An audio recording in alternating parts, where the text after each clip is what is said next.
दोस्तों स्टार्ट करने जा रहे हैं हम लोग नर्वस सिस्टम यानी तंत्रिका तंत्र, रेलवे का फेवरेट टॉपिक जिससे बहुत क्वेश्चन पूछे जाते हैं। तो ये एक बहुत इंपॉर्टेंट सेशन होने वाला है आप लोगों के लिए, चाहे आप लोग तैयारी कर रहे हो ग्रुप डी की, चाहे टेक्नीशियन की, चाहे एएलपी की, आरआरबी जेई की। बहुत इंपॉर्टेंट सेशन है। इसमें हम लोग क्वेश्चंस के माध्यम से सारे कॉन्सेप्ट हम लोग समझ लेंगे। इस क्लास की पीडीएफ आपको Telegram channel science by Neeraj sir से मिल जाएगी। 2025 के सभी एग्जाम्स के लिए साइंस का फाउंडेशन बैच, निर्माण बैच आपका शुरू हो चुका है। जुड़िए, ये सारे इसके फीचर्स है।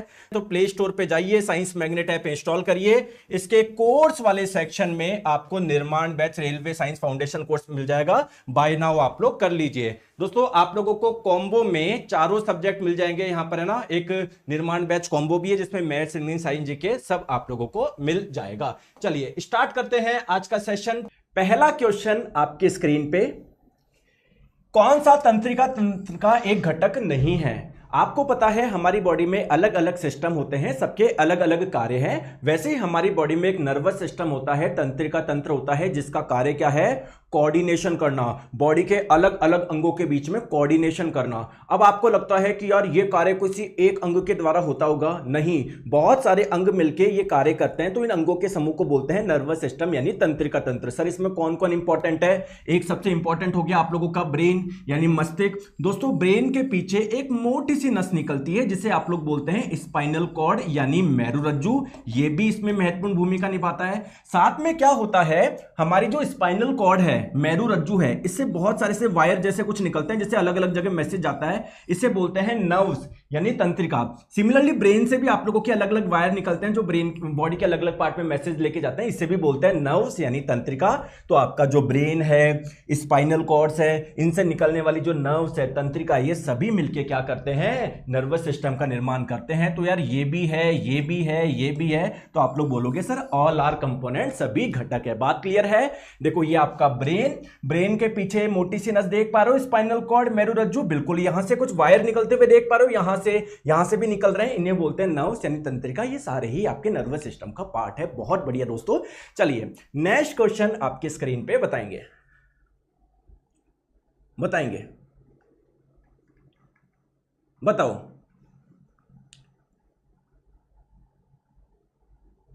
बताओ मानव मस्तिष्क का ग्राम में वजन कितना होता है? तो दोस्तों हमारे हर ऑर्गन का अलग अलग वेट होता है। अगर आप लोगों से पूछे हमारा कौन सा ऑर्गन सबसे हैवी है, सबसे भारी है, तो देखिए दोस्तों इंटरनल ऑर्गन्स की अगर बात करें तो हमारा सबसे हैवी ऑर्गन कौन सा है? लीवर है, जिसका वजन होता है लगभग 1.5 किलोग्राम। ब्रेन की बात करें दोस्तों, मस्तिष्क की बात करें, यह भी एक बहुत इंपॉर्टेंट ऑर्गन है। इसका जो वेट होता है वो 1200 से 1400 ग्राम होता है। करेक्ट आंसर आपका हो जाएगा ऑप्शन नंबर सी। दोस्तों एक चीज मैं बताऊं, जो मेल होते हैं, जो पुरुष होते हैं, उनके ब्रेन का एवरेज वेट थोड़ा ज्यादा है, लगभग 1336 ग्राम। फीमेल का थोड़ा कम है। आप लोग बोलेंगे सर फीमेल का कम क्यों है? क्योंकि फीमेल का एवरेज वेट ही कम होता है, इसकी वजह से उनके हर ऑर्गन का थोड़ा थोड़ा वेट क्या होता है? कम होता है। तो एक एवरेज ह्यूमन की बात करी जाए, इसमें मेल फीमेल सब आ गए, कितना हो जाएगा? 1200 से 1400 ग्राम। ये आप लोगों का क्या हो जाएगा बताओ? ऑप्शन नंबर सी, ये आपका करेक्ट आंसर हो जाएगा। चलिए नेक्स्ट क्वेश्चन आपका स्क्रीन पे बताएंगे।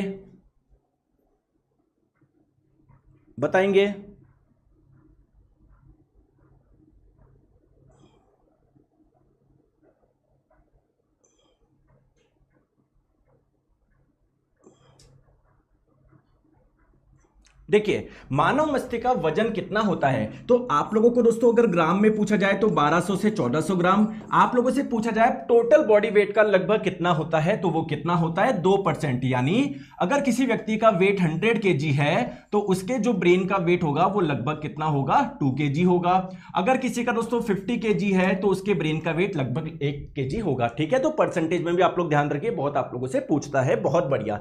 नेक्स्ट क्वेश्चन आपके स्क्रीन पे बताएंगे। मानव मस्तिष्क का जो भारी आवरण होता है, जो कवरिंग होता है, the outer covering of human brain membrane, करो दोस्तों इसको, है ना, ह्यूमन ब्रेन मेम्ब्रेन, है ना। क्या बोला जा रहा है? मानव मस्तिष्क झिल्ली का बाहरी आवरण क्या है? सर क्वेश्चन नहीं आया समझ में, कोई बात नहीं, मैं समझाता हूं। दोस्तों ये है आपका ब्रेन, ये है आपका मस्तिष्क।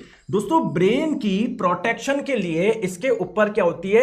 एक बड़ी सी कवरिंग होती है, एक बहुत बड़ा इसका आवरण होता है। अब इसमें भी 3 लेयर होती है। इसमें भी 3 लेयर होती है। तो सबसे जो ऊपर वाली लेयर होती है उसे आप लोग बोलते हैं ड्यूरा मैटर।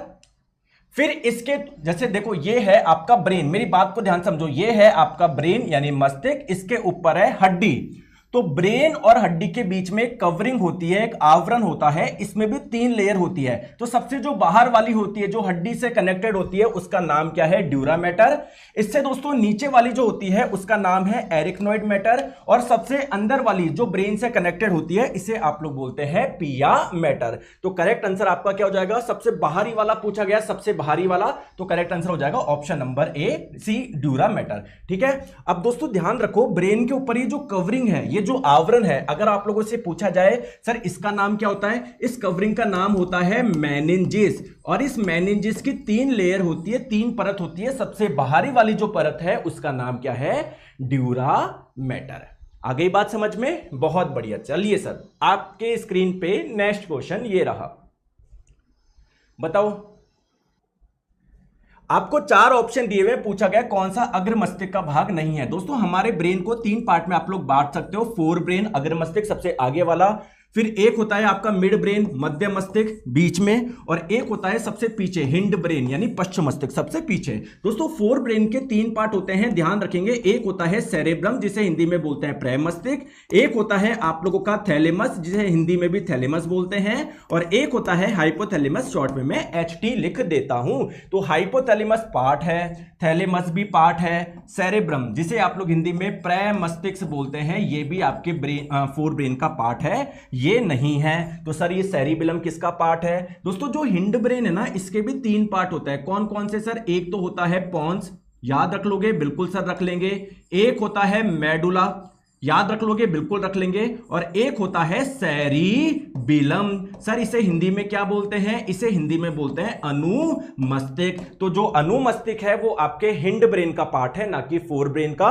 तो करेक्ट आंसर आप लोगों का ऑप्शन नंबर डी हो जाएगा। आ गई बात समझ में? कोई दिक्कत? अगर आप लोगों से एग्जाम में पूछा जाए फोर ब्रेन, मिड ब्रेन और हिंड ब्रेन, इन तीनों में सबसे बड़ा कौन है, तो ध्यान रखिएगा इन तीनों में सबसे बड़ा होता है फोर ब्रेन यानी अग्र मस्तिष्क, और दोस्तों फिर इससे छोटा होता है हिंड ब्रेन यानी पश्चिम मस्तिष्क, और सबसे छोटा होता है मिड ब्रेन। दोस्तों कई बार आप लोगों से पूछा जाता है कि जो फोर ब्रेन है, अग्र मस्तिष्क है, इसको क्या किसी और नाम से भी जानते हैं क्या? बताओ। और दोस्तों क्या मिड ब्रेन, मध्य मस्तिष्क, इसको किसी और नाम से जानते हैं क्या? तो दोस्तों ध्यान रखेंगे, फोर ब्रेन को हम लोग प्रोसेंसिफिलॉन के नाम से भी जानते हैं। देखो हिंदी में तो इसे अग्र मस्तिष्क ही बोलेंगे, लेकिन फोर ब्रेन को कई बार इंग्लिश में प्रोसेंसिफिलॉन भी लिख देता है। इस चीज का आप लोग ध्यान रखिए। मिड ब्रेन का दूसरा नाम क्या है? मिड ब्रेन को मेसेंसिफिलॉन के नाम से भी जानते हैं। हिंदी में तो इसको मध्य मस्तिष्क ही बोलेंगे, लेकिन इंग्लिश वाले बच्चे ध्यान रखोगे कई बार मिड ब्रेन की जगह ये बोल देता है। ठीक है। और हिंड ब्रेन का दोस्तों दूसरा नाम क्या है? रोबेंसिफिलॉन। याद रख लोगे? बिल्कुल सर। चलिए आ जाओ, नेक्स्ट क्वेश्चन आपके स्क्रीन पे बताएंगे, बताओ दोस्तों कौन सा हिंड ब्रेन का एक पार्ट है? अभी भी मैंने बताया हिंड ब्रेन पश्चिम मस्तिष्क के 3 भाग होते हैं। एक होता है सेरिबेलम जिसे हिंदी में अनुमस्तिष्क बोलते हैं, एक होता है आप लोगों का पॉन्स, और एक होता है मेडुला जिसका पूरा नाम मेडुला ऑब्लिंगेटा भी है। तो कौन सा एक पार्ट हो गया? तो सेरिबेलम आपका क्या है? हिंड ब्रेन का ही पार्ट है। हाइपोथैलेमस किसका पार्ट है? सर फोर ब्रेन का है, अग्र मस्तिष्क का है। बात समझ में आ गई? बिल्कुल सर, हमको बात समझ में आ गई है। चलो आ जाओ, ठीक है, आ जाओ। नेक्स्ट क्वेश्चन आपकी स्क्रीन पे बताएंगे, कौन सा मानव मस्तिष्क का मुख्य सोच वाला भाग है? दोस्तों जो हम लोग सोचते हैं, जो हम लोग थिंकिंग करते हैं, वो ब्रेन के कौन से पार्ट से करते हैं? तो अभी मैंने बताया फोर ब्रेन के आपके 3 पार्ट होते हैं। कौन कौन सा? सर एक सेरेब्रम जिसे हिंदी में प्रे मस्तिष्क बोलते हैं, एक होता है थैलेमस, और एक होता है हाइपोथैलेमस। दोस्तों ध्यान रखिएगा, फोर ब्रेन का भी सबसे बड़ा पार्ट कौन सा है? सेरेब्रम है, हिंदी में इसे बोलते हैं प्रे मस्तिष्क। क्लियर है क्या? ठीक है। अब दोस्तों ध्यान रखिएगा, इसका 2 इंपॉर्टेंट कार्य है, एक तो मेमोरी यानी याददाश्त, ठीक है, और दूसरा काम क्या है बताएंगे? दूसरा काम क्या है? इंटेलिजेंसी, बुद्धिमत्ता। हम बोलते हैं ना ये व्यक्ति ज्यादा इंटेलिजेंट है, ये कम इंटेलिजेंट है। मेमोरी, इंटेलिजेंसी, जो सोचते हो वो आप लोग इसी पार्ट से सोचते हो। तो सेरेब्रम जिसे आप लोग हिंदी में बोलेंगे प्रे मस्तिष्क। Correct answer option number B हो जाएगा। अगर आप लोगों से पूछा जाए दोस्तों थैलेमस के क्या कार्य हैं, जल्दी से कमेंट करके बताएं। और अगर आप लोगों से पूछा जाए हाइपोथैलेमस के क्या कार्य है, कमेंट करके बताएंगे। हाइपोथैलेमस के दोस्तों 2 कार्य है, एक तो हमारी बॉडी का टेम्परेचर कंट्रोल रखता है। क्या आपकी बॉडी का टेम्परेचर कंट्रोल रहता है क्या? हाँ सर, हमारी बॉडी का एवरेज टेम्परेचर कितना है 37 डिग्री सेल्सियस या 98.6 फ़ारेनहाइट। अगर फीवर वगैरह हो जाता है तो 98 से 100 हो जाता है, 101 हो जाता है, लेकिन नॉर्मली आपका इतना ही रहता है। तो इसमें हाइपोथैलेमस की एक महत्वपूर्ण भूमिका है दोस्तों। बाकी आपको अलग अलग टाइप की फीलिंग्स आती है या नहीं आती, जैसे गुस्सा, प्यार, नफरत, प्यास, भूख, ये सभी फीलिंग्स के लिए आपका हाइपोथैलेमस रेस्पॉन्सिबल है। बात आती है सर थैलेमस क्या करता है, तो देखिए हमारी बॉडी में 5 सेंसरी ऑर्गन्स है। 5 सेंसरी ऑर्गन्स है, कौन कौन से हैं? सेंसरी ऑर्गन्स किसको बोलते हैं? जो किसी ना किसी चीज को सेंस करता है। जैसे स्किन किसको करता है? स्किन टच को सेंस करता है। ईयर किसको करता है? साउंड को। नोज किसको करती है? स्मेल को। आंख किसको करती है? लाइट को। तो और जो टंग होती है वो किसको करती है? टेस्ट को। तो 5 सेंसरी ऑर्गन में से जो 3 सेंसरी ऑर्गन है वो थैलेमस के द्वारा कंट्रोल होते हैं। सर कौन कौन से? एक तो दोस्तों नोज यानी नाक, बहुत बढ़िया। दूसरा है आपका स्किन यानी त्वचा, बहुत बढ़िया। और तीसरा है आप लोगों का टंग यानी जीभ। अगर आप लोग पूछे कि सर बाकी के जो 2 सेंसरी ऑर्गन्स है, एक तो हो गया ईयर यानी आपका कान, और एक हो गया आई यानी आपका आंख। सर इन दोनों को कौन कंट्रोल करता है? तो इनको कंट्रोल करता है हमारा मिड ब्रेन यानी मध्य मस्तिष्क। याद रख लोगे क्या? याद रख लोगे? बिल्कुल सर याद रख लेंगे। आ जाओ नेक्स्ट क्वेश्चन आपकी स्क्रीन पे बताएंगे, बताए। Temperature in human is control by. तो अभी मैंने बताया फोर ब्रेन के 3 पार्ट होते हैं, सेरेब्रम यानी प्रमस्तिष्क, एक होता है थैलेमस, है ना, और एक होता है हाइपोथैलेमस। तो थैलेमस तो क्या कर रहा था? 3 सेंसरी ऑर्गन्स को कंट्रोल कर रहा था। हाइपोथैलेमस हमारी बॉडी के टेम्परेचर को कंट्रोल करता है। तो करेक्ट आंसर आप लोगों का ऑप्शन नंबर बी हो जाएगा। बहुत बढ़िया दोस्तों, आ जाओ नेक्स्ट चलते हैं, ठीक है। और हाइपोथैलेमस हमारे शरीर के तापमान पर तो नियंत्रण रखता ही है, साथ में जो आपको अलग अलग टाइप की फीलिंग्स, इमोशंस होती है, जैसे यार भूख की, प्यास की, डर की, नफरत की, गुस्से की, उन सभी के लिए कौन रेस्पॉन्सिबल है आप लोगों का? कौन रेस्पॉन्सिबल है? हाइपोथैलेमस ही रेस्पॉन्सिबल है। चलिए नेक्स्ट क्वेश्चन आपके स्क्रीन पे बताएंगे, बताओ।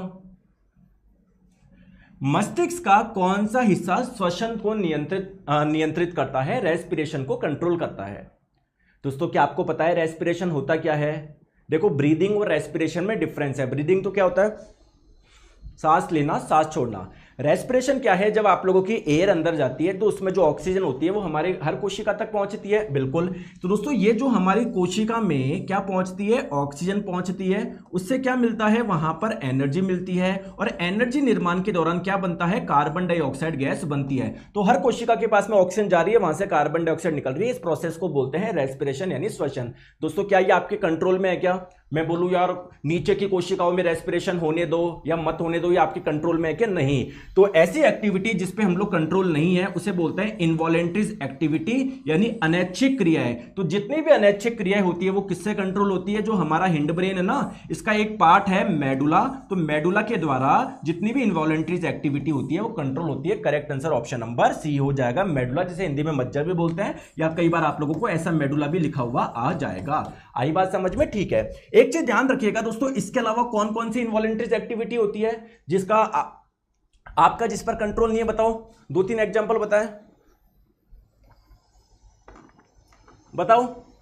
मैं आपको बोलूं आपकी हार्ट बीट जल्दी फास्ट कर दो तो आपके हाथ में है क्या? नहीं। तो हार्ट बीट भी इनवॉलेंट्री एक्टिविटी है।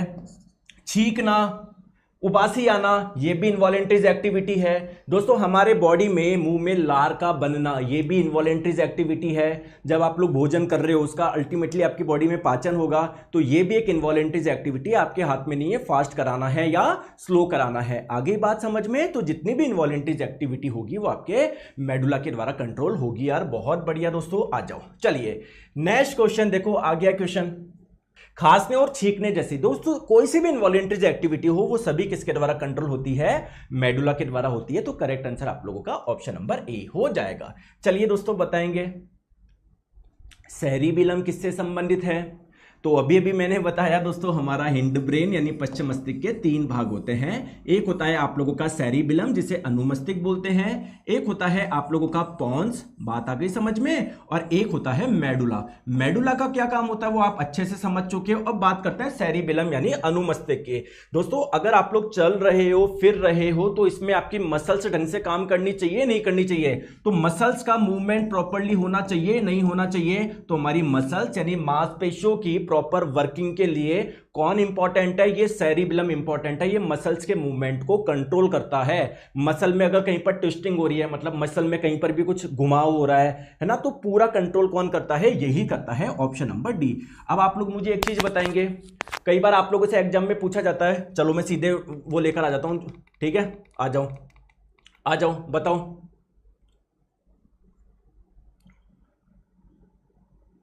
स्वैच्छिक क्रिया है, यानी जो आपकी इच्छा के अनुसार हो सकती है। जैसे मान लीजिए मैं बोलूँ ये पेन उठाओ, नीचे गिर गया, तो आप ऐसे उठाओगे ना, तो इसके लिए आपकी मसल्स ढंग से काम करनी चाहिए।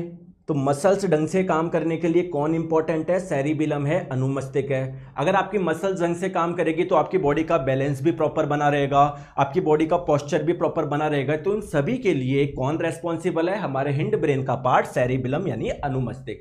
अब दोस्तों ध्यान से आप लोग समझिएगा।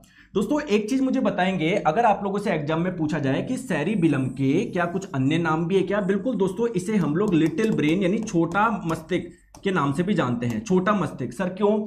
आपने नाना पाटेकर साहब की मूवी देखी होगी क्रांतिवीर, जब उनके यहां पर कोई मारता है तो वो क्या बोलते थे कि इधर छोटा मगज है, अगर इस पे लग जाए तो आदमी मर सकता है। तो वो किसकी बात कर रहे थे? वो सेरिबेलम की बात कर रहे थे। क्यों सर? इसके लगने पर चोट कैसे लग जाएगी, मतलब मर कैसे जाएंगे? क्योंकि अगर इस पे लग गई तो अब आपके मसल्स के मूवमेंट को कोई कंट्रोल नहीं कर पाएगा। आपका जो हार्ट है वो मसल्स का ही तो बना हुआ है, मांसपेशियों का ही तो बना हुआ है, तो हार्ट ढंग से काम नहीं कर पाएगा, हमारी डेथ हो जाएगी। समझ में आ गई बात को? इसीलिए हम लोग इसको अन्य नाम से और जानते हैं, ट्री ऑफ लाइफ यानी जीवन का वृक्ष। अगर आप लोगों से पूछा जाए कि कोई व्यक्ति एल्कोहल पीता है तो उसका ब्रेन के कौन से पार्ट पे सबसे ज्यादा प्रभाव पड़ता है? आपने देखा होगा अगर कोई व्यक्ति एल्कोहल पीता है तो उसे चलता है। क्यों चलता है? क्योंकि दोस्तों उसकी मसल्स के मूवमेंट पे कोई कंट्रोल ही नहीं है। तो जब कोई व्यक्ति अल्कोहल पीता है तो उसके किस पे प्रभाव पड़ता है? सेरिबेलम यानी अनुमस्तिष्क पे। तो फिर आपकी मसल्स पे जो कंट्रोल होना चाहिए था प्रॉपर्ली नहीं हो पाता है, तो आदमी लड़खड़ा के चलता है, साथ में उल्टी सीधी बातें भी करता है, आज गाड़ी बाई चलाएगा। तो जो टंग है वो भी तो मसल्स की बनी हुई है, तो टंग पे भी कंट्रोल नहीं रहेगा, कुछ भी उल्टा सीधा आप लोगों का बोलेगा। आई बात समझ में? तो करेक्ट आंसर आपका हो जाएगा ऑप्शन नंबर डी। बहुत बढ़िया दोस्तों, आगे चलते हैं नेक्स्ट पे, आ जाओ।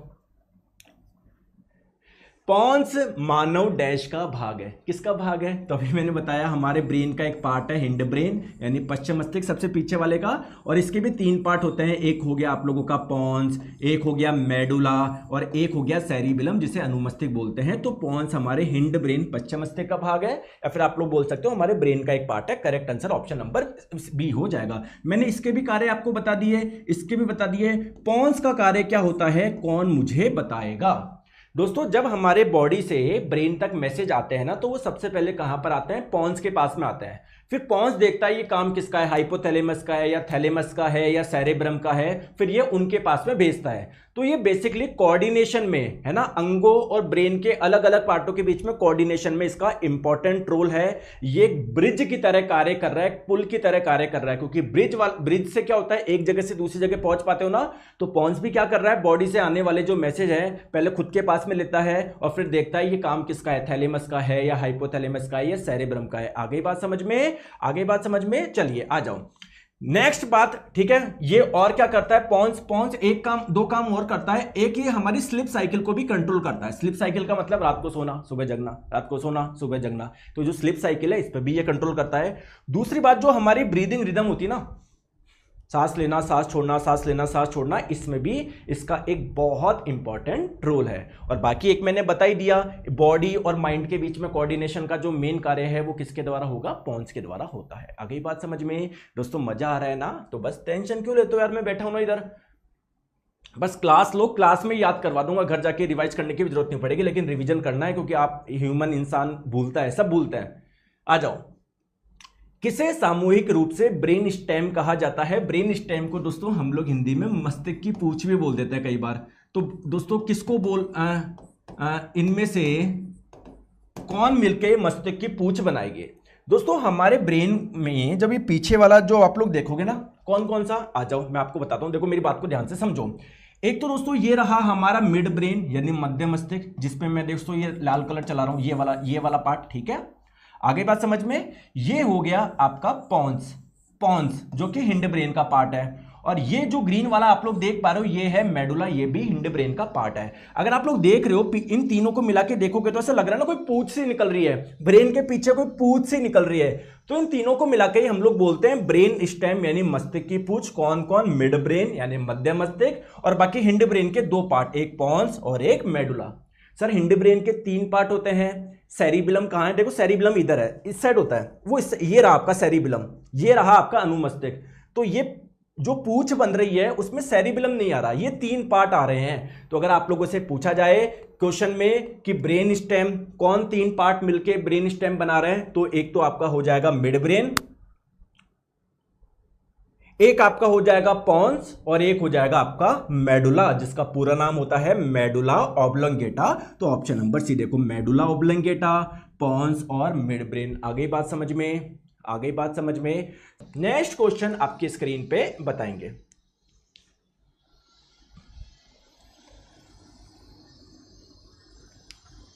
बताइए, मैंने अपने हाथ को आग से वापस खींच लिया। कहीं पर आग लग रही थी या मान लो कहीं पर गरम गरम था, आपका हाथ गलती से लग गया, तुरंत हाथ खींच ले उतना, इसे आप लोग बोलते हैं रिफ्लेक्स एक्शन। क्या बोलते हैं? रिफ्लेक्स एक्शन यानी प्रतिवर्ती क्रिया। प्रतिवर्ती क्रिया के लिए कौन रेस्पॉन्सिबल होता है दोस्तों? ये हमारा ब्रेन है। ब्रेन के पीछे ये जो मोटी सी नस है स्पाइनल कॉर्ड, इसी से हमारे रिफ्लेक्स एक्शन यानी प्रतिवर्ती क्रिया कंट्रोल होती है। तो करेक्ट आंसर आप लोगों का ऑप्शन नंबर बी हो जाएगा। ठीक है, चलिए बताएंगे क्वेश्चन आपकी स्क्रीन पे। इस बार ग्रुप डी में पूछा गया क्वेश्चन, ये डायग्राम दिया हुआ था और ये डायग्राम आपकी एनसीईआरटी में भी है। क्लास 10 का जो चैप्टर है कंट्रोल एंड कोऑर्डिनेशन यानी नियंत्रण एवं समन्वय, उसमें आप लोगों को डायग्राम दिया हुआ है। तो बताओ यहां पर आपको जो स्पाइनल कॉर्ड की लोकेशन बताओ। तो दोस्तों ब्रेन में जो सबसे पीछे वाला पार्ट होता है ना, यहां से निकलती है आपकी स्पाइनल कॉर्ड। तो ना यहां से निकलेगी, ना यहां से, ना यहां से, यहां से। और क्या आप लोग एग्जैक्ट बता सकते हो कि हिंड ब्रेन पश्चिम मस्तिष्क के कौन से भाग से स्पाइनल कॉर्ड निकलती है? बताओ कमेंट करके, कोई बता सकता है क्या? इसका तो आंसर हो जाएगा 4, ऑप्शन नंबर डी। लेकिन क्या आप लोग बता सकते हो हिंड ब्रेन में भी 3 पार्ट होते हैं? तो हिंड ब्रेन के कौन से पार्ट से आपकी स्पाइनल कॉर्ड निकलती है? बताओ कौन बताएगा? मेडुला से। हिंड ब्रेन का जो यहां पर मेडुला होता है ना, उससे आपकी क्या निकलती है? स्पाइनल कॉर्ड निकलती है। बहुत बढ़िया दोस्तों, आ जाओ बताओ बताओ। निम्नलिखित में से कौन तंत्रिका तंत्र की एक बुनियादी संरचनात्मक और कार्यात्मक इकाई है? जो नर्वस सिस्टम का जो फंक्शन है, जो कार्य है, वो बेसिकली किसके द्वारा होता है, या पूरा नर्वस सिस्टम किससे मिलकर बना हुआ है, उसकी स्ट्रक्चरल यूनिट क्या है, उसकी संरचनात्मक इकाई क्या है? तो हमारा नर्वस सिस्टम बेसिकली 3 चीजों से मिलकर बना हुआ है। एक तो ब्रेन यानी मस्तिष्क, एक आपका हो जाएगा स्पाइनल कॉर्ड यानी मेरुरज्जु, और साथ में इनसे निकलने वाली नर्व्स यानी तंत्रिका। दोस्तों ये सभी चीजें बहुत छोटी छोटी कोशिकाओं से मिलकर बनी हुई है, और इन कोशिका का नाम क्या है? न्यूरॉन है। और दोस्तों इन कोशिकाओं की खूबसूरती क्या है? ये हमारी बॉडी में पाई जाने वाली जितनी भी कोशिकाएं उनमें इनकी लंबाई सबसे ज्यादा है। ठीक है, इस प्रकार की होती है। मैं आपको अभी चलो आगे स्ट्रक्चर बताऊंगा मैं आपको।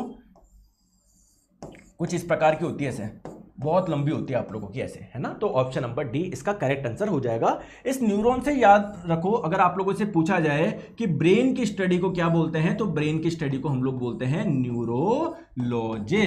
न्यूरोलॉजी। और जो ब्रेन के स्पेशलिस्ट जो डॉक्टर है उसको आप लोग बोलेंगे न्यूरोलॉजिस्ट, और ब्रेन की स्टडी को बोलेंगे न्यूरोलॉजी। ठीक है, चलिए नेक्स्ट क्वेश्चन आपकी स्क्रीन पे बताएंगे। न्यूरॉन कोशिका निम्नलिखित में से किस भाग से बनी होती है? तो देखिए दोस्तों, न्यूरॉन का मैंने आप लोगों को भी बताया दिखती कैसी है। अब आइए इसका स्ट्रक्चर समझते हैं एक एक। ठीक है, आ जाओ। देखो ये न्यूरॉन आप लोगों को ऐसे दिखती है, ऐसे दिखती है। यहां से दोस्तों देखो सिग्नल जा रहा है ना, सिग्नल जैसा कुछ दिख रहा है आपको। तो एक न्यूरॉन से दूसरे में, दूसरे से तीसरे में, जैसे मान लो ब्रेन से मेरे को पैर में मैसेज भेजना है, तो जो नर्व्स है ना, तंत्रिका है, वो न्यूरॉन से मिलकर बनी होती है। तो एक न्यूरॉन से दूसरे में, दूसरे से तीसरे में, तीसरे से चौथे में, चौथे से पांचवें में, ऐसे आप लोगों का सिग्नल जाता है।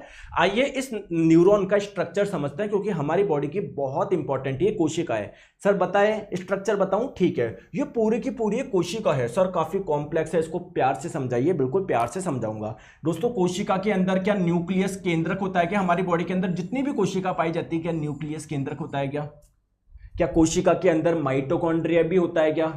क्या कोशिका के अंदर एक लिक्विड होता है क्या जिसे साइटोप्लाज्म कोशिका द्रव्य बोलते हैं? बिल्कुल। तो दोस्तों न्यूरॉन के अंदर भी ये सारी चीजें मिलेगी सर। तो न्यूरॉन के अंदर जो न्यूक्लियस मिल रहा है, जो केंद्रक मिल रहा है दोस्तों, वो ये रहा। यहां पर मिलते हैं माइटोकॉन्ड्रिया, यहां पर मिलता है साइटोप्लाज्म। यानी कोशिका के अंदर जितनी भी इंपॉर्टेंट चीजें होती है वो सारी की सारी वो कहां पर मिल रही है? न्यूरॉन कोशिका में। अगर बात करें हमको लगेगा सब जगह मिलेगी, नहीं, सारी की सारा पार्ट आपको यहां पर मिल रहा है। तो उसको एक विशेष नाम दे दे क्या? बिल्कुल दोस्तों, इसका विशेष नाम क्या है? Cell body. और हिंदी में आप लोग क्या बोलेंगे? कोशिका काय बोलेंगे। सर ये इतना इंपॉर्टेंट है तो सर इसका एक नाम और दे दो। तो सेल बॉडी को हम लोग सोमा के नाम से भी जानते हैं दोस्तों। ध्यान रख लोगे क्या? रख लोगे? बिल्कुल। अब दोस्तों ये जो आपकी सेल बॉडी है कोशिका का है, क्या इससे कुछ ब्रांचेज, क्या इससे कुछ शाखाएं निकलती हुई नजर आ रही है क्या? बिल्कुल दोस्तों, इसको आप लोग बोलते हैं डेंड्राइट, और हिंदी में आप लोग इसे बोलेंगे क्या? द्रुमिकाय। द्रुमिकाय। तो सर इनका काम क्या होता है? देखो मेरी बात को ध्यान से समझो। जैसे मान लो ये एक न्यूरॉन है, ये दूसरा न्यूरॉन है, ये तीसरा, तो एक से दूसरे में मैसेज जाएगा, दूसरे से तीसरे में जाएगा। तो अगर आपसे पूछा जाए कि न्यूरॉन का कौन सा भाग है जो इससे पिछले वाले न्यूरॉन से मैसेज रिसीव करता है, तो ये जो डेंड्राइट्स है ये क्या करते हैं? मैसेज रिसीव करते हैं, संकेत ग्रहण करते हैं। फिर ये जो मैसेज होते हैं वो आगे जाते हैं। क्या अंदर ये पर्पल कलर की, आगे येलो कलर की डब्बे मत देखो, क्या पर्पल कलर की दिख रही है क्या? हल्की से पतला सा धागा जैसा, नली जैसा। तो इसे आप लोग बोलते हैं क्या? एक्सॉन। तो ये जो मैसेज आपके यहां पर आ गए, फिर वो आगे जाते हैं एक्सॉन के माध्यम से, तंत्रिकाक्ष के माध्यम से। आगे बात समझ में? और फिर ये बिल्कुल एंड तक पहुंचते हैं, फिर यहां से दूसरे न्यूरॉन में जाते हैं। ये जो पहला न्यूरॉन है इसका जो एंड है, और जो दूसरा न्यूरॉन यहां से जो स्टार्ट होगा, इनके बीच में क्या होता है दोस्तों? कुछ गैप होता है। ये बिल्कुल कनेक्ट नहीं होते, बिल्कुल टच नहीं होते। सर इस गैप को क्या बोलते हैं? साइनेप्स बोलते हैं। ध्यान रख लोगे क्या? साइनेप्स या सिनेप्स, जो भी आप लोग इसको बोलना चाहे। आ गई बात समझ में? बिल्कुल सर। अब मेरी एक चीज बताइए यार, ये इंफॉर्मेशन जा रही है, ये मैसेज जा रहा है, अगर ये लीक हो गया तो दिक्कत हो जाएगी ना। आपको ब्रेन से पैर तक भेजना था, अगर मैसेज जाएगा ही नहीं तो दिक्कत हो जाएगी ना। तो ये जो मैसेज आपका जा रहा है ये लीक नहीं हो जाए तो हमको एक्सॉन को कुछ प्रोटेक्शन देनी पड़ेगी ना। एक्सॉन के प्रोटेक्शन के लिए हमने क्या कर दिया? इस पे येलो येलो कलर की क्या कर दिया? ये लगा दिया। सर ये क्या है? जैसे कभी आपने पनीर टिक्का खाया होगा या देखा होगा, तो वो कैसे इसको रोस्ट करते हैं, कैसे भूनते हैं। एक लोहे की वो होती है, उसके अंदर पनीर के टुकड़े डाल देते हैं, देखा है कि आपने? फिर उसको आग पे पकाते हैं। तो आप यही समझ लो, जो लोहे की जो नली है उसको तो आप लोग मान लो क्या? एक्सॉन, और उसके ऊपर ऐसे पनीर के टुकड़े लगा दिए। तो ये जो आप लोगों ने लगाया ना, इसे बोलते हैं मेलिन शीथ। शीथ का मतलब मयान। मयान के अंदर तलवार रखते हो ना, मयान के अंदर तलवार रखते हो ना, तो इस मयान के अंदर आप ये मान लो एक्सॉन रख दिया, तो मेलिन शीथ इसे बोलते हैं। शीथ, हिंदी में शीथ को बोलते हैं मयान। ठीक है, अब मेरी बात को ध्यान से समझो। अगर आप लोगों से पूछा जाए दो मेलिन शीट के बीच में क्या कुछ गैप है क्या? दो मेलिन शीट के बीच में कुछ गैप है क्या? दो मेलिन शीट के बीच में कुछ गैप है क्या? तो ये जो गैप होते हैं इसे आप लोग बोलते हैं नोड ऑफ रेनिवियर, यानी रेनिवियर के नोड। देखो दोस्तों, मैंने इसी में आप लोगों को पूरे न्यूरॉन का स्ट्रक्चर बता दिया। अब आप लोगों से एक भी क्वेश्चन गलत नहीं होना चाहिए। न्यूरॉन कोशिका किस किस भाग से बनी होती है? इसके पार्ट्स बताओ। क्या न्यूरॉन में न्यूक्लियस होता है क्या? क्या न्यूरॉन्स में डेंड्राइट होता है क्या? क्या न्यूरॉन में एक्सॉन होता है क्या? बिल्कुल sir, all of the above आप लोगों का करेक्ट आंसर हो जाएगा। दोस्तों हमारी कोशिकाएं क्या होती है? हर कोशिका की एक लाइफ होती है। चलो बताओ, आरबीसी की लाइफ क्या है? 120 दिन है। जैसे आरबीसी की लाइफ है 120 दिन, यानी अगर वो डिस्ट्रॉय हो गई तो मतलब 120 दिन बाद में जब वो डिस्ट्रॉय होती है तो नई कोशिका बन जाती है। ये कोशिका ऐसी है कि अगर डिस्ट्रॉय हो गई तो वापस नहीं बन पाएगी, रीजनरेट नहीं हो पाएगी। इसलिए तो दोस्तों, अगर आपके ब्रेन पे चोट लग गई, भगवान ना करे कभी भी किसी के साथ में हो दोस्तों, लेकिन अगर चोट लग गई तो वहां की कोशिका अगर डैमेज हो गई तो वो डैमेज ही रहेगी, वो वापस रीजनरेट नहीं हो सकती, फिर वो काम आपका ब्रेन प्रॉपर्ली ढंग से नहीं कर पाएगा। आगे बात समझ में? बिल्कुल सर, आ जाओ। अभी भी मैंने बताया, देखो गलत मत करना। आ जाओ।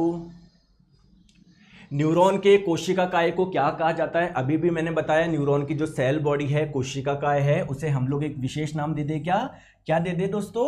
सोमा। आई बात समझ में? Correct answer option number D हो जाएगा। देखो इस वाले पार्ट को याद है, भूल गए? मैंने बताया था इसका एक विशेष नाम है सेल बॉडी यानी कोशिका काय, और इसे ही हम लोग सोमा के नाम से जानते हैं। ठीक है, आ जाओ। तंत्रिका आवेग की प्रकृति क्या है? बहुत अच्छा क्वेश्चन है, बहुत लोग इसमें अटके। सर इसका मतलब क्या है, पहले समझाओ। देखिए दोस्तों, जैसा कि मैंने बताया, एक न्यूरॉन से दूसरे न्यूरॉन में मैसेज जाते हैं। अब सर वो मैसेज जाते कैसे हैं? कि क्या कोई लिक्विड फ्लो होता है अंदर, या कोई इधर एक अंदर आदमी बैठा है जो यहां से वहां पर लेकर जाएगा? दोस्तों मेरी बात को ध्यान से समझो। यहां से यहां पर जो मैसेज जाता है वो बेसिकली किस फॉर्म में जाता है? चार्ज, यानी जो आवेश होता है ना, वो फ्लो होता है। सर आवेश कहां पर आ गया इसमें?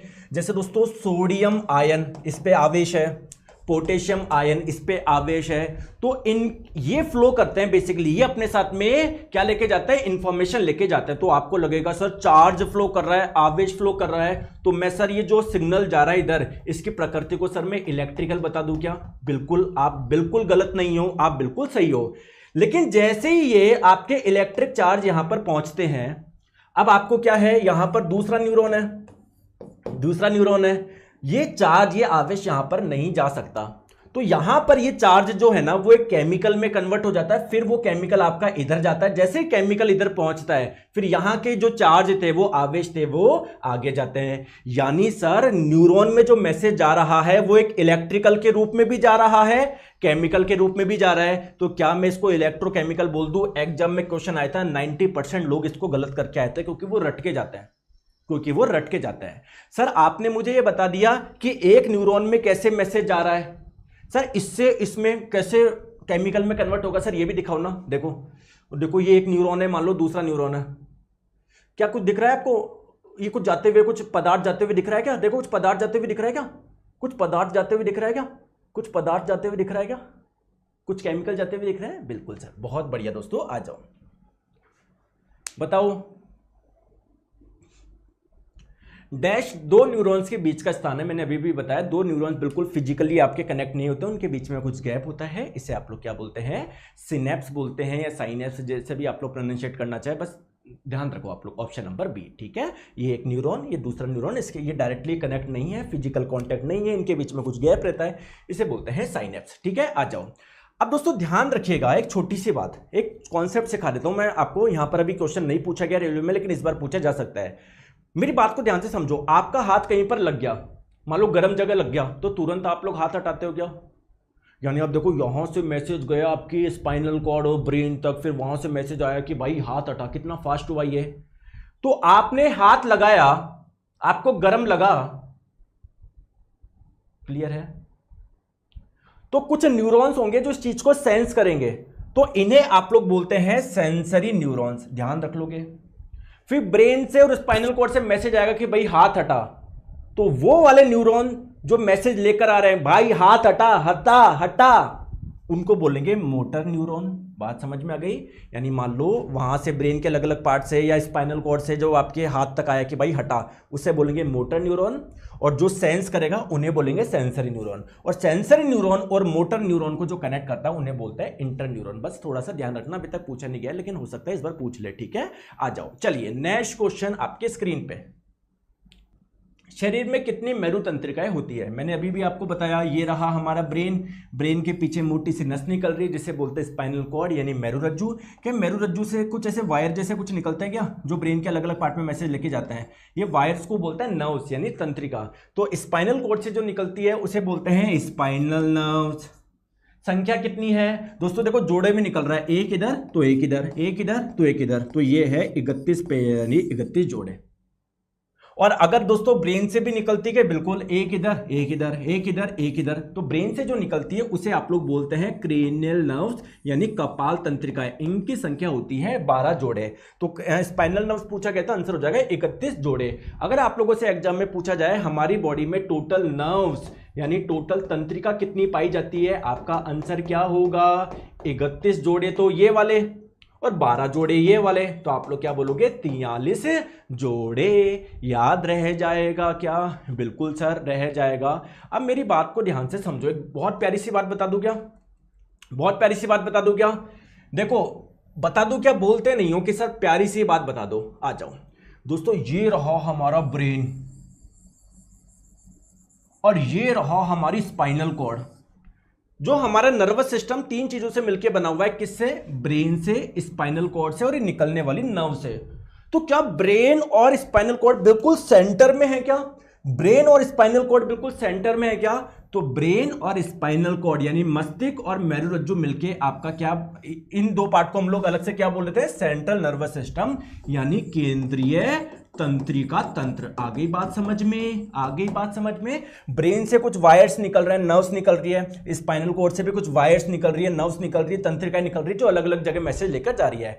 तो ये जो ब्रेन से जो निकल रही है इसको बोलते हैं क्रेनियल नर्व्स यानी कपाल तंत्रिका, और जो इस स्पाइनल कॉर्ड से निकल रही है इन्हें आप लोग बोलते हैं स्पाइनल नर्व्स, ठीक है, या मेरु तंत्रिका है। तो प्यारे दोस्तों, स्पाइनल नर्व्स और क्रेनियल नर्व्स इनको मिला के बोलते हैं पेरिफेरल नर्वस सिस्टम यानी परिधीय तंत्रिका तंत्र। याद रख लोगे क्या? याद रख लोगे क्या? याद रख लोगे? रख लोगे याद? चलिए तो फिर इस क्वेश्चन को करिए, बताओ। Olfactory receptors aid in dash perception. देखो दोस्तों, एक्चुअली में क्या होता है, हमारी बॉडी में कुछ विशेष रिसेप्टर्स होते हैं। सर रिसेप्टर्स किसको बोलते हैं? जो किसी ना किसी चीज को सेंस करते हैं। जैसे कुछ रिसेप्टर्स होते हैं जो टच को सेंस करते हैं, कुछ रिसेप्टर्स होते हैं टेस्ट को सेंस करते हैं। तो आपको बताना है कौन से रिसेप्टर्स है, मतलब ऑल्फैक्टरी रिसेप्टर्स जो होते हैं वो क्या करते हैं, किस चीज को सेंस करते हैं। तो आइए क्लास 10 के एनसीईआरटी पे चलते हैं। देखो यहां से क्वेश्चन उठा के बना दिया। ऑल्फैक्टरी रिसेप्टर जो होते हैं ना विल डिटेक्ट स्मेल, ये क्या करते हैं? स्मेल यानी गंध को सेंस करते हैं। और ये वाले रिसेप्टर्स कहां पर मिलेंगे आप लोगों को? नाक में मिलेंगे। चलिए दूसरी बात दोस्तों, गिस्टेटरी रिसेप्टर्स, ये वाले जो रिसेप्टर्स है, ये भी ध्यान रखो एनसीईआरटी में दिया हुआ है। पिछली बार नहीं पूछा था, इस बार पूछ लेगा क्योंकि पिछली बार ये पूछ लिया। तो अगर आपसे पूछा जाए गिस्टेटरी रिसेप्टर्स क्या सेंस करते हैं, आप लोग बोलेंगे टेस्ट को सेंस करते हैं। और अगर आप लोगों से एग्जाम में पूछ लिया जाए कि ये गिस्टेटरी ये रिसेप्टर्स कहां पर पाए जाते हैं, तो आप लोग क्या बोलोगे? टंग में, क्योंकि यार ये टेस्ट को सेंस कर रहे हैं। आई बात समझ में? बहुत बढ़िया। नेक्स्ट क्वेश्चन आपकी स्क्रीन पे बताएंगे, निम्नलिखित में से कौन सी एक जेनेटिक बीमारी है? जेनेटिक का मतलब जो एक जनरेशन से दूसरी में आएगी, जिसके कारण मस्तिष्क में न्यूरॉन नष्ट हो जाते हैं, आपके ब्रेन के ना न्यूरॉन्स खत्म होना स्टार्ट हो जाएंगे धीरे धीरे धीरे। बताओ ये कौन सी बीमारी है? दोस्तों इस डिजीज का नाम है हंटिंगटन डिजीज, ठीक है, हंटिंगटन्स डिजीज। ध्यान रखिएगा ये एक इनहेरिटेड कंडीशन है, या मैं बोलूँ ये एक जेनेटिक डिजीज है। इसमें हमारी जो नर्व सेल्स होती है, ब्रेन के अंदर जो नर्व सेल्स होती है, जैसे मतलब न्यूरॉन जो होती है वो धीरे धीरे खत्म होना शुरू हो जाता है। Correct answer option number D. Last question आपके स्क्रीन पे, और ये हमारा पूरा नर्वस सिस्टम कंप्लीट, ठीक है, बताओ।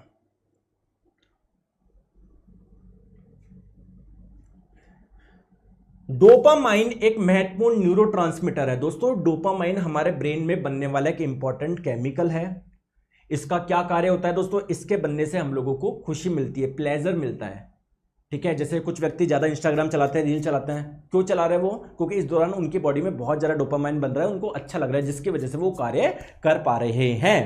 वो कार्य बार बार कर रहे हैं, उस एक्शन को रिपीट कर रहे हैं। किसी को एक्सरसाइज से डोपामाइन रिलीज होता है तो वो एक्सरसाइज करता है वो।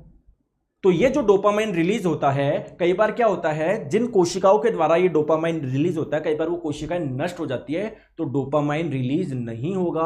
आप लोग हमेशा, आपको प्लेजर रहेगा नहीं, आप दुखी दुखी से रहोगे। तो ये डिजीज कौन सी है? पार्किंसन डिजीज है। 2025 के सभी एग्जाम्स के लिए साइंस का फाउंडेशन बैच शुरू हो चुका है, डेमो भी अवेलेबल है, जाके आप लोग देख लो, ठीक है, किस प्रकार से यहां पर पढ़ाया जाता है। और आप लोगों को दोस्तों यहां पर क्या मिलेगा? कंप्लीट थ्योरी बैच है, साथ में सारे क्वेश्चंस, डेली लाइव क्लास होती है, मिस करते हो रिकॉर्डिंग मिल जाएगी। 2024 के सारे क्वेश्चंस 20 में सॉल्व कराए जाते हैं। पूरा कंटेंट बाइलिंगुअल है, हर क्लास की पीडीएफ मिलेगी, साथ में टेस्ट सीरीज भी आप लोगों की फ्री है। तो साइंस मैग्नेट ऐप इंस्टॉल करें, कोर्स वाले सेक्शन में आप लोग जाए, निर्माण बैच कॉम्बो में चारों सब्जेक्ट मिल जाएंगे। केवल साइंस का लेना चाहते हैं, साइंस आप लोगों को मिल जाएगा, बाय नाउ करके पेमेंट कर देंगे, क्लास आप लोगों की चल जाएगी। Thank you.